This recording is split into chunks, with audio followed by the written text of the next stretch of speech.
Biglang nagpaunlak ng panayam sa media si Pangulong Rodrigo Duterte kagabi kahit na hindi bukas sa media coverage ang pagdalaw niya sa burol ni ako Bicol Party List Representative Rodel Batocabe. Ayon sa Pangulo, irerekomenda niya na isailalim sa COMELEC control ang Daraga Albay. Hindi raw siya papayag na manaigang political terrorism lalo at malapit na ang eleksyon 2019. Pag ikaw ang natamaan ito,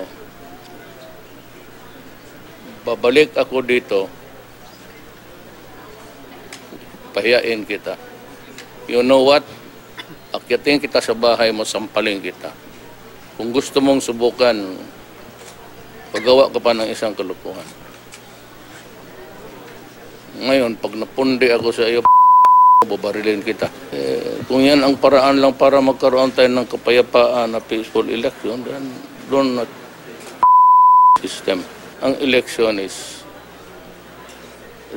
yung tao na mimili.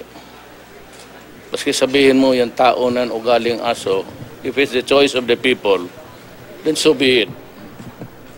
Do not go around intimidating or killing your opponents.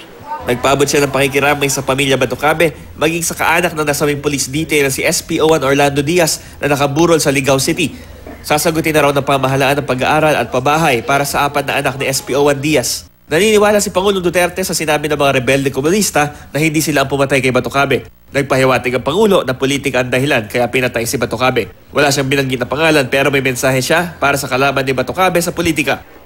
So if I say politically motivated, it could be a politician, it could be the mayor, it could be the governor or the barangay captain. But my favorite name now is mayor. But I'm not saying who that mayor is. Sinabi ng widow, I was still in Davao.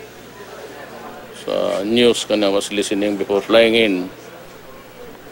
Na sabi, Mayor, alam mo na alam ko ang kalukuhan mo.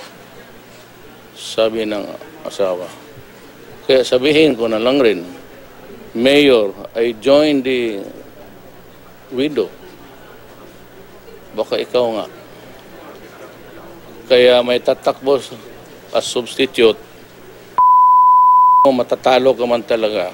Do not try to be desperate and do foolish things because you will have to deal with the government, the people, the armed forces, pati the Philippine National Police. Huwag ka talagang baka susunod ka. Matapos ang kanyang mga maanghang na mga salita para sa sino man daw na nasa likod ng krimeng ito, itinaas ni Pangulong Rodrigo Duterte ang pabuya mula 30 million, ginawa niya itong 50 million pesos. Bam Alegre, GMA News.